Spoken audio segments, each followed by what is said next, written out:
Racist cop arrests a black woman for no reason, unaware she's Shaq O'Neal's mother. Sure, here's a compelling and suspenseful introduction for your YouTube story. The sun was just beginning to set over the quiet streets of Gainesville, Florida, casting long shadows across the sidewalks. It was the kind of evening where people were winding down, grabbing a last-minute coffee, or heading home from work. But for one woman, this night would take a turn she never expected. Lucille O'Neal, a tall, graceful woman in her late 60s, stepped out of a small boutique, holding a bag with a few gifts for her grandkids. Dressed in a simple, yet elegant outfit, she moved with the quiet confidence of someone who had seen the world and knew her worth. She had spent her entire life teaching kindness, resilience, and respect, values she had passed on to her son, Shaquille O'Neal, the basketball legend. But tonight, none of that mattered.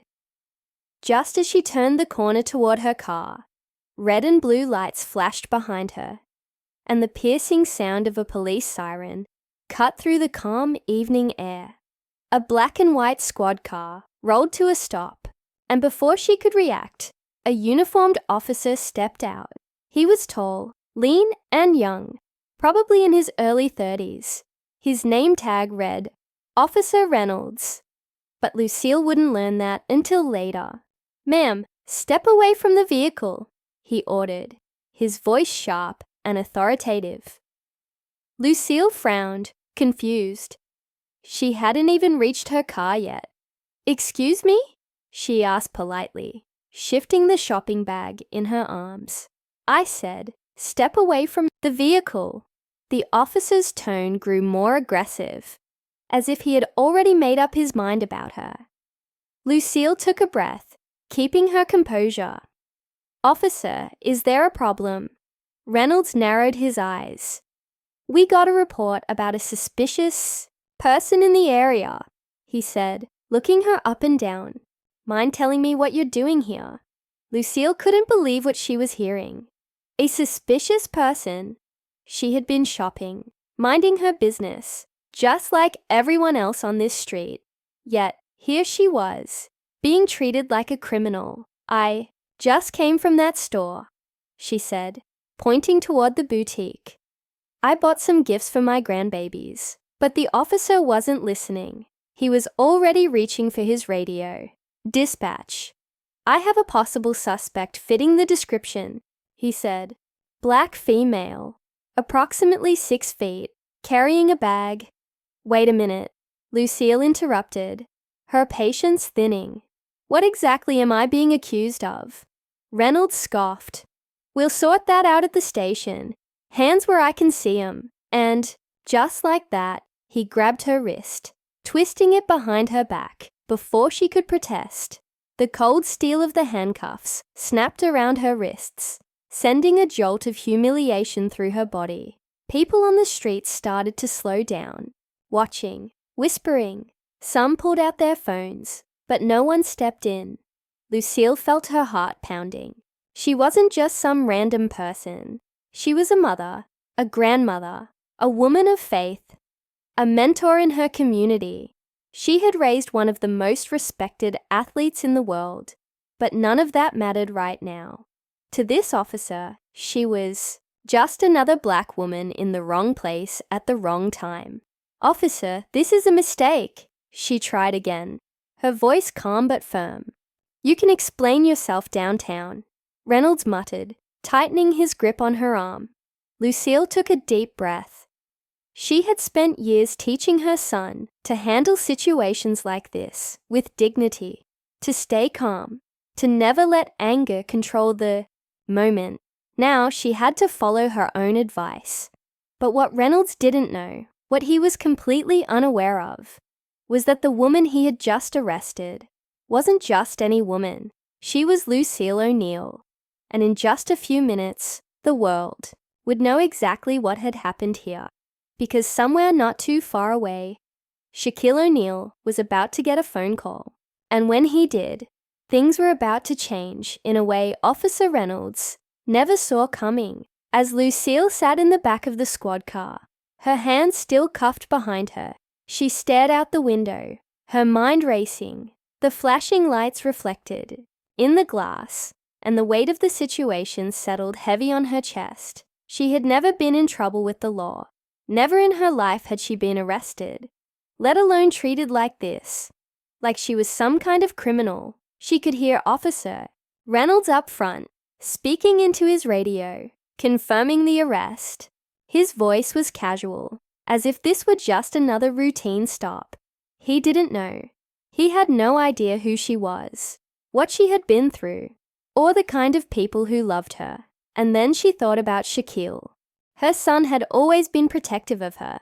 Ever since he was a little boy, he had grown up to be larger than life, on and off the court. But despite his fame and fortune, one thing had never changed: his love for his mother.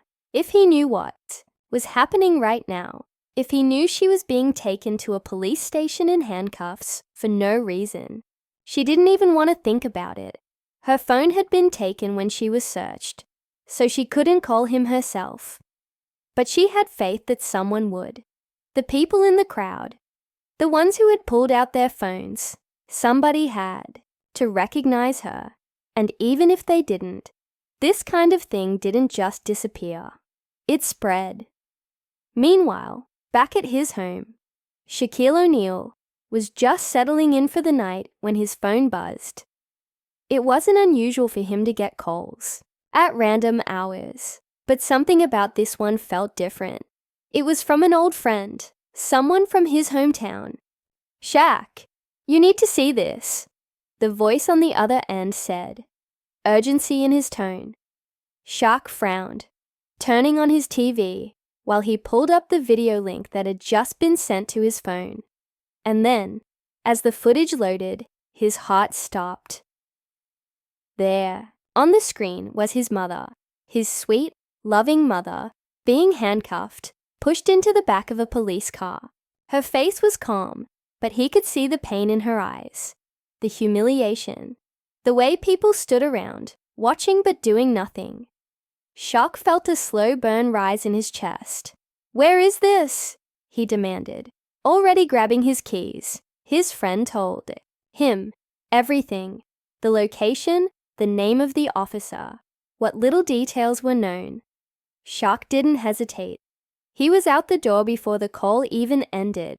Back at the station, Lucille sat on a cold metal bench in a small holding room. The fluorescent lights buzzed above her, and every so often, an officer would walk by, glancing at her like she was just another case file to be processed. She wasn't angry, not in the way they expected her to be. No yelling, no fighting, just silence. A silence that spoke volumes. Officer Reynolds, meanwhile, leaned against his desk, casually sipping his coffee. To him, this was nothing. Just another night on duty, another arrest, another report to file. But then, something changed. A buzz of movement filled the station as whispers started spreading. Officers glanced at each other, murmuring under their breath. Some turned to the front entrance, as if expecting something, or someone. And then, the door swung open. Shaquille O'Neal was not a small man. He never had been. And when he entered that station, every single person in the room felt his presence before they even saw him. He wasn't just a basketball legend right now. He was a son who had just watched his mother be arrested for no reason. The desk officer stammered, trying to find the right words, but Shaq wasn't looking at him. His eyes locked onto Officer Reynolds, who was still leaning against his desk, but now noticeably tense. "Where's my mother?" Shaq's voice was low, controlled, but it carried weight. Reynolds straightened up, clearing his throat. "Sir, I didn't ask for an explanation." Shaq cut him off. "I asked where my mother is." For the first time that night, Reynolds looked uncertain. The confidence, the arrogance, gone. He had made an arrest, thinking it was just another routine stop. But now, standing in front of one of the most well-known figures in the country. He was realizing his mistake. A sergeant quickly stepped in, trying to de-escalate. "Mr. O'Neill, let's talk in my office." Shaq didn't move. "I want my mother out of those handcuffs. Right now." Lucille, still seated in the holding room, could hear the commotion outside. She didn't need to see him to know her son was here. She could feel it, and suddenly, the tension in the air shifted. Doors unlocked. Footsteps approached. The same officer who had cuffed her now stood in front of her, keys in hand, avoiding eye contact as he unfastened the cuffs. Lucille rubbed her wrists, exhaling slowly, but she said nothing. She didn't have to. Moments later, she stepped out of the holding room, and there he was, her son, standing tall, waiting for her. Shaq looked at her, his eyes scanning her face, searching for any sign that she was hurt. But Lucille just smiled softly, the way she always had.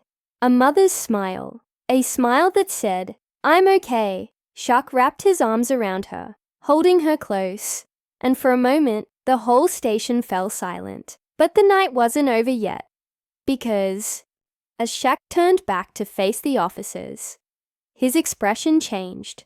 The fire was still there. The injustice of what had just happened wasn't something he was going to let slide.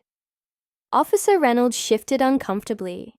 He knew what was coming, and as Shaq took a step forward, the whole room braced for what would happen next. Shaq took a slow, deliberate step toward Officer Reynolds, his massive frame towering over the young officer. Reynolds swallowed hard, his once cocky demeanor now replaced with nervousness. He had no words, no justification that would make this situation right. Lucille, always the voice of wisdom, placed a gentle hand on her son's arm.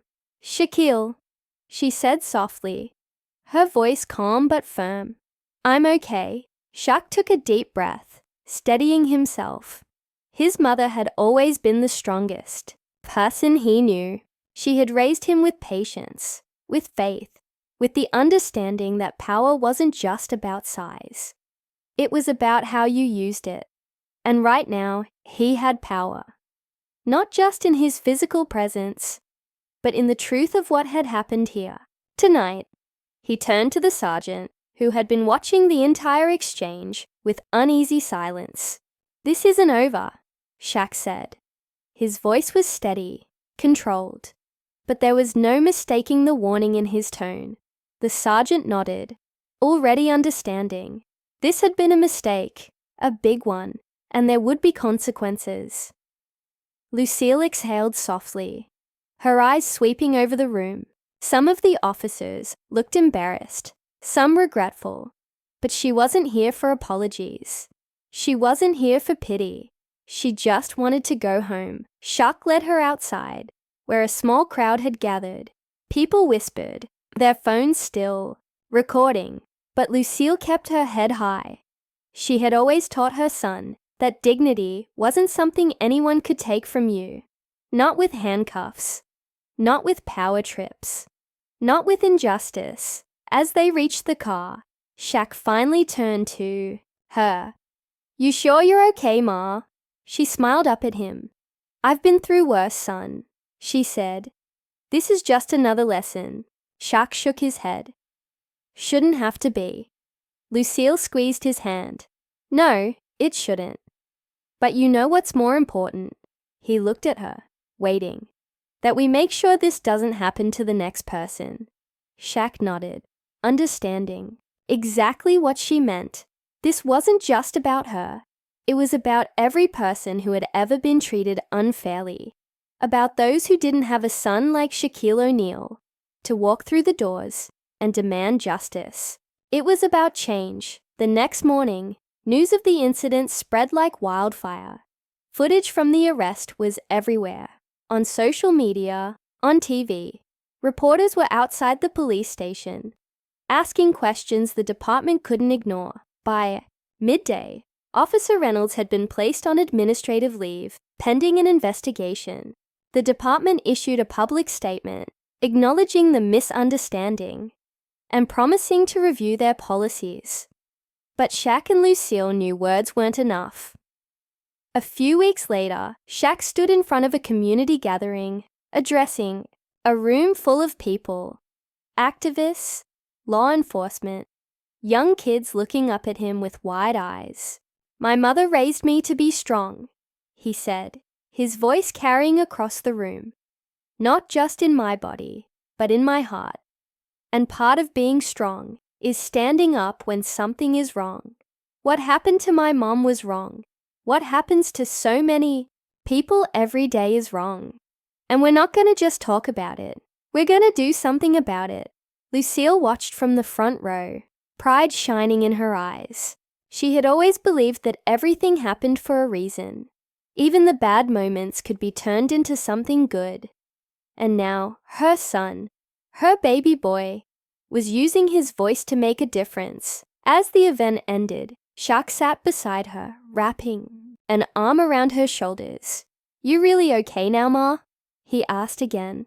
Lucille smiled, resting her head against him for just a moment. "Now I am," she said,